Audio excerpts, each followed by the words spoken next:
देखते हैं सबसे पहली category of ranking index and report. पहले इंडेक्स की बात की जाए तो यह है इंटरनेशनल आईपी यानी इंटेलेक्चुअल प्रॉपर्टी इंडेक्स। ये रिलीज किया जाता है global innovation policy centre of US chamber of commerce के द्वारा। इसमें इंडिया का रैंक और स्कोर ओवरऑल इंप्रूव हुआ है and it has been rank at 43 out of 55 countries. Top countries अगर हम देखें तो वो है USA, United Kingdom and Germany. अगला है हुरून इंडिया वेल्थ रिपोर्ट। इस रिपोर्ट के अनुसार इंडिया में डॉलर मिलियनेयर हाउस होल्ड करीब 11% इंक्रीज हुए हैं अगर इसे 2020 से कंपेयर किया जाए। कोई भी हाउस होल्ड जिसका 7 करोड़ से ज्यादा नेटवर्थ हो वो डॉलर मिलियनेयर हाउस होल्ड कहलाता है। और यह भी प्रेडिक्ट किया जा रहा है कि अगले 5 साल में ये 30% तक इंक्रीज होगा। नेक्स्ट है डेमोक्रेसी इंडेक्स। ये रिलीज किया जाता है इकोनॉमिस्ट इंटेलिजेंस यूनिट के द्वारा, जिसमें ये पूरी दुनिया की डेमोक्रेसी के स्टेट के बारे में बताते हैं। ये 5 मेजर्स पे बेस्ड होता है और ये सभी कंट्रीज को कैटेगराइज भी करते हैं, जैसे full democracies, flawed democracies, hybrid and authoritarian. इनमें से इंडिया का रैंक 46 रहा और उसे फ्लॉड डेमोक्रेसी में कैटेगराइज किया गया, जिसे टॉप किया गया है नॉर्वे के द्वारा। और इसी तरह आगे बढ़ते हमारी अगली कैटेगरी में अपॉइंटमेंट्स की। यहां पर हम पहले बात करेंगे India first national maritime security coordinator के बारे में। तो ये बन गए हैं मिस्टर जी अशोक कुमार। इन्हें इंडिया की मैरिटाइम सिक्योरिटी को स्ट्रेंथन करने के लिए अपॉइंट किया गया है। अगला है MD and CEO of air India के बारे में। तो मिस्टर इल्कर आइची को अपॉइंट किया गया है as the new MD CEO. Similarly IndiGo की भी पहले एमडी के बारे में बात कर लेते हैं, जो कि बन गए हैं मिस्टर राहुल भाटिया, जो कि इंडिगो के को फाउंडर भी रह चुके हैं। अगली अपॉइंटमेंट है लॉ मिनिस्ट्री के द्वारा, जिन्होंने रिसेंटली जस्टिस मुनीश्वर नाथ भंडारी जी को अपॉइंट किया है as the chief justice of Madras high court. Next है एसएससी यानी स्टाफ सिलेक्शन कमीशन के बारे में। तो मिस्टर एस किशोर जी को अपॉइंट किया गया है as the chairman of SSC. अगला है अबाउट जेएनयू। तो रिसेंटली मिनिस्ट्री ऑफ एजुकेशन ने संतिश्री धुलीपड़ी पंडित को अपॉइंट किया है as the first women vice chancellor of JNU. अगला एनसीईआरटी के बारे में। National council of education research and training के नए डायरेक्टर बन चुके हैं प्रोफेसर दिनेश प्रसाद सकलानी। और सिमिलरली यूजीसी यानी यूनिवर्सिटी ग्रांट्स कमीशन के नए चेयरमैन है मिस्टर एम जगदीश कुमार, जो कि जेएनयू के वाइस चांसलर भी रह चुके हैं। अगली इंपॉर्टेंट बॉडी है आईबीबीआई यानी इंसॉल्वेंसी एंड बैंक्रप्सी बोर्ड। इसके नए चेयरमैन अब बन चुके हैं मिस्टर रवि मित्तल। अब नेक्स्ट हम 4 कंट्री हेड्स के बारे में बात करेंगे। पहला है पोर्टुगल के प्राइम मिनिस्टर। तो मिस्टर एंटोनियो कोस्टा को री इलेक्ट कर लिया गया है यहाँ के प्राइम मिनिस्टर के रूप में। अगला जर्मनी के प्रेसिडेंट को भी री इलेक्ट किया गया है, तो ये है मिस्टर फ्रैंक वॉल्टर स्टेनमर। नेक्स्ट है बुर्किना फासो, जो कि एक अफ्रीकन कंट्री है, उसके इंटरिम प्रेसिडेंट के बारे में। तो लेफ्टिनेंट कर्नल पॉल हेनरी सांडागो को अपॉइंट किया गया है। आखिरी में first female president of Honduras के बारे में देखते हैं, जो कि एक सेंट्रल अमेरिकन कंट्री है। तो सियोमारा कास्ट्रो को अपॉइंट कर लिया गया है as the 56th president of Honduras. अब चलते हैं अगली कैटेगरी में, जो कि है अवार्ड्स की। Energy meet and excellence award ये ऑर्गेनाइज किया जाता है इंडस्ट्री चेंबर एसोचैम के द्वारा। कोल इंडिया लिमिटेड को India most trusted public sector company का अवार्ड दिया गया, क्योंकि इन्होंने इंडिया में हुई कोल क्राइसिस को बखूबी हैंडल किया था। अगला है Dada Saheb Phalke international film festival award. इसे मुंबई में ऑर्गेनाइज किया गया। Film of the year award Pushpa the rise को दिया गया। Best film Shershaah, best actor and actresses Ranveer Singh and Kriti Sanon को। नेक्स्ट है लेट माधवराव लिमाय अवार्ड। तो ये इंडिया से नितिन गडकरी जी को दिया गया, जो कि union minister for road transport and highways हैं। इन्हें ये efficient member of the parliament की कैटेगरी में दिया गया। नेक्स्ट है ICC spirit of cricket award 2021। तो इस बार ये मिस्टर डैरल मिशेल, जो कि न्यूजीलैंड के क्रिकेटर हैं, उन्हें दिया गया। और ये न्यूजीलैंड के चौथे ऐसे क्रिकेटर हैं जिन्हें यह अवार्ड दिया गया। पिछली बार 2019 में इंडिया से मिस्टर विराट कोहली जी को यह अवार्ड दिया गया था। नेक्स्ट है Laureus world break through of the year 2022 award. तो ये एक एनुअल स्पोर्ट्स अवार्ड है जो इंडिविजुअल्स और टीम को रिकॉग्नाइज करता है, जिसे 1999 में एस्टैब्लिश किया गया। तो अब तक सिर्फ 2 ऐसे इंडियंस थे जिन्हें इसमें नॉमिनेशंस मिले हैं। तीसरे इंडियन बन चुके हैं मिस्टर नीरज चोपड़ा, जिन्हें इसके अंडर नॉमिनेट किया गया है। इसके पहले Indian wrestler Vinesh Phogat and cricket legend Sachin Tendulkar को भी इसमें नॉमिनेट किया गया है। And lastly world game athlete of the year award. तो पीआर श्रीजिश बन गए हैं इंडिया के पहले मेल एथलीट जिन्हें यह अवार्ड दिया गया। बट इनके पहले इंडियन वुमेन्स हॉकी टीम की कैप्टन रानी रामपाल जी को यह अवार्ड दिया जा चुका है। तो ओवरऑल मिस्टर श्रीजिश बन गए हैं इंडिया के सेकंड ऐसे स्पोर्ट्समैन जिन्हें यह अवार्ड दिया गया, जिसमें Alberto Gines of Spain and Italian wushu star runner up रहे। अब चलते हैं हमारी अगली कैटेगरी में, जो कि है बुक्स एंड ऑथर्स की।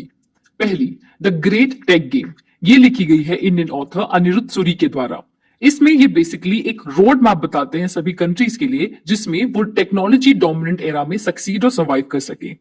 अगली the founders the story of PayPal, ये लिखी गई है जिमी सोनी के द्वारा और इसमें ये पेपाल के फाउंडर्स के पीछे छुपी कहानी के बारे में बताते हैं। नेक्स्ट है अ हिस्ट्री ऑफ श्रीनिकेतन, ये लिखी गई है उमा दास गुप्ता के द्वारा और ये रविंद्रनाथ टैगोर जो कि एक नोबेल लॉरेट है उनके विलेज कंस्ट्रक्शन के बारे में हमें बताते हैं।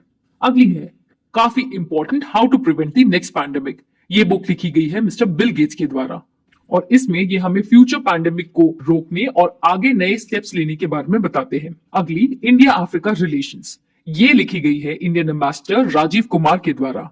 इसमें ये अफ्रीका के emerging role in the global affairs के बारे में बताते हैं।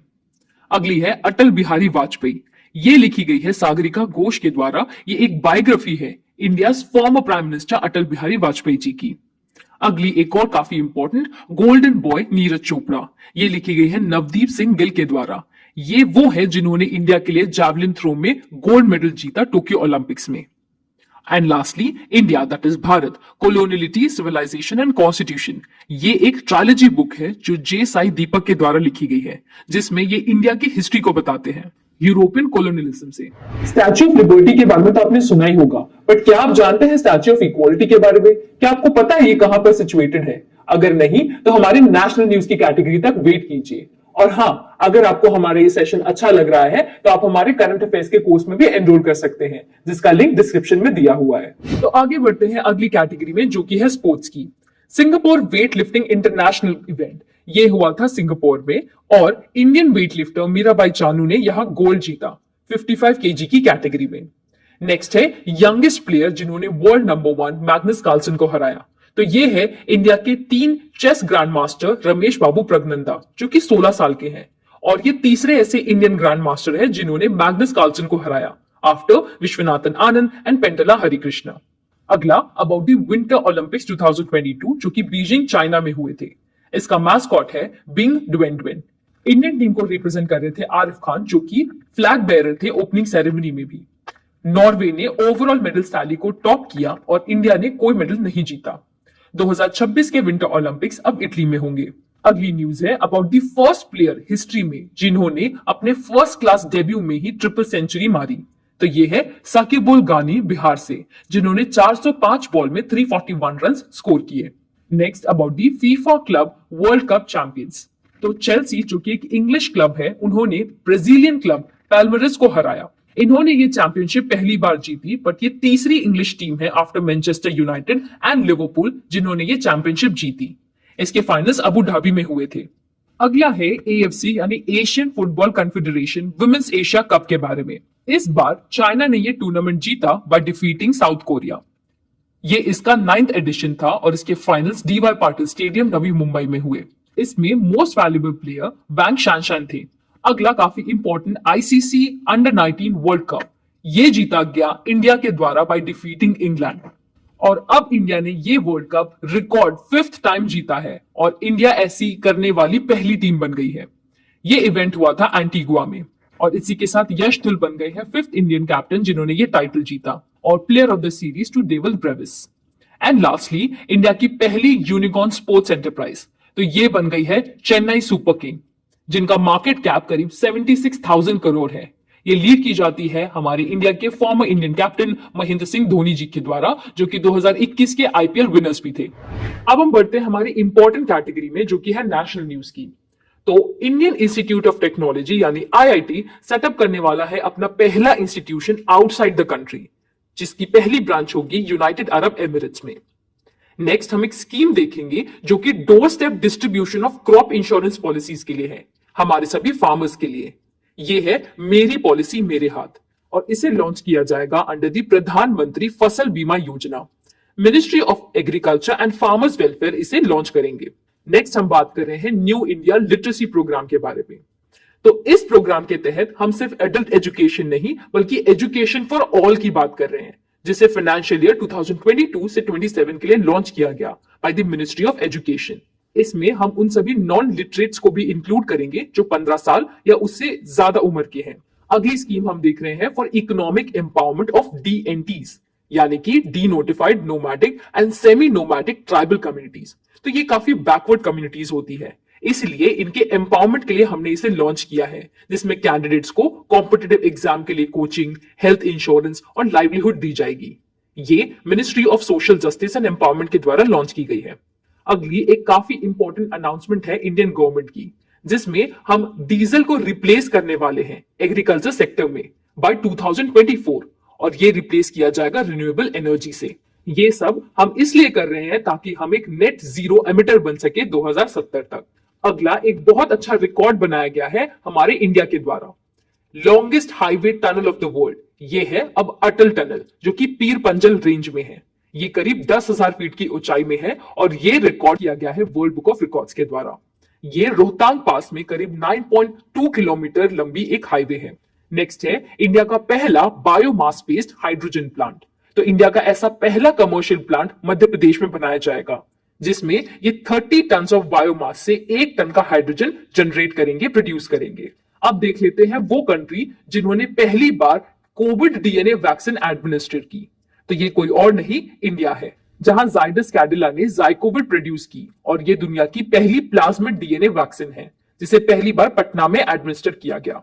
तो अगला है काफी इंपॉर्टेंट परम प्रवेगा। ये इंडिया का सबसे पावरफुल सुपर कंप्यूटर है, जो नेशनल सुपर कंप्यूटिंग मिशन के अंदर बनाया गया है। इसे Indian institute of science IISc Bengaluru में इंस्टॉल किया गया है। इसे CDAC centre of development of advance computing के द्वारा डिजाइन किया गया। इसकी टोटल सुपर कंप्यूटिंग कैपेसिटी करीब 3.3 पेटाफ्लॉप्स है। नेक्स्ट देखते हैं कुछ नई रामसर साइट्स के बारे में। रामसर साइट सभी वेटलैंड्स को कंजर्व करने के लिए बनाई जाती है, और अभी recently Khijadiya bird sanctuary of Gujarat और Bakhira wild life sanctuary Uttar Pradesh की बन गई है नई साइट्स, और अब टोटल 49 रामसर साइट्स हैं इंडिया में। And lastly statue of equality. ये सेंट रामानुजनाचार्य का बनाया गया है, जो कि पंचलोहे से बनाया गया। ये हैदराबाद तेलंगाना में सिचुएटेड है, जो करीब 216 फीट लंबा है। Saint Ramanujacharya Indian philosopher, Hindu theologian, social reformer और इंपॉर्टेंट वैष्णवा सेंट भी रहे हैं। अब हम देख लेते हैं इंटरनेशनल न्यूज की। सबसे पहले कुछ एक्सरसाइजेस देख लेते हैं, जैसे कि एक्सरसाइज धर्मा गार्डन। ये एक जॉइंट मिलिट्री एक्सरसाइज है between India and Japan. Next है मिलान एक्सरसाइज। ये एक बाइएनियल मल्टीलैटरल नेवल एक्सरसाइज है, जो इंडिया में होगी। इस बार की इसकी थीम है camaraderie, cohesion and collaboration. Next exercise cobra warrior. ये भी एक मल्टीनेशनल एयर एक्सरसाइज है, जिसमें इंडियन एयरफोर्स पार्टिसिपेट करेगी, और ये होने वाली है यूनाइटेड किंगडम में। नेक्स्ट है ब्रिज 6 एयर एक्सरसाइज। ये air forces of India and Oman के बीच एक एक्सरसाइज है। अगली इंपॉर्टेंट इंटरनेशनल न्यूज है अबाउट रशिया, जिन्होंने रिसेंटली यूक्रेन पर अटैक किया और उसे इन्वेड किया। इस न्यूज से रिलेटेड हमने सारी बातें इस वीडियो में कवर की है, जिसको आप यहां से एक्सेस कर सकते हैं। नेक्स्ट हम बात कर रहे हैं पहली कंट्री के बारे में जिन्होंने इंडिया के यूपीआई का प्लेटफॉर्म इस्तेमाल किया है।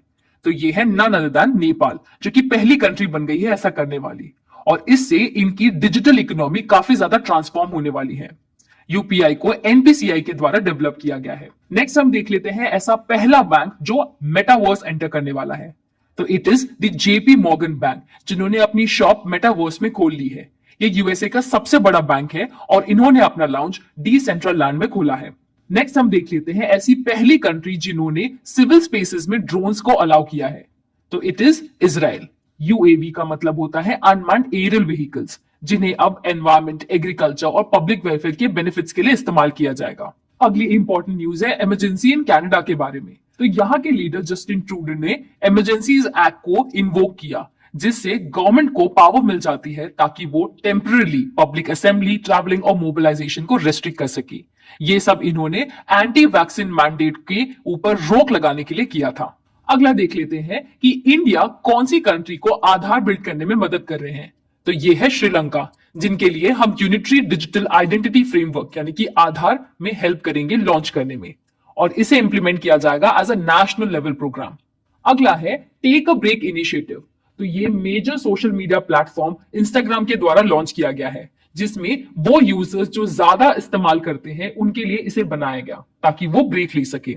नेक्स्ट है इंटरनेशनल स्पेस स्टेशन के बारे में, जो अब रिटायर करने वाला है।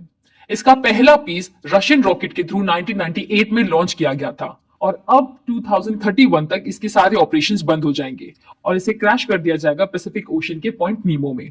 एंड लास्टली इंडिया के ट्रेडिंग पार्टनर के बारे में देख लेते हैं 2021 के। तो United states of America India का टॉप ट्रेडिंग पार्टनर रहा 2021 में। सेकेंड में थे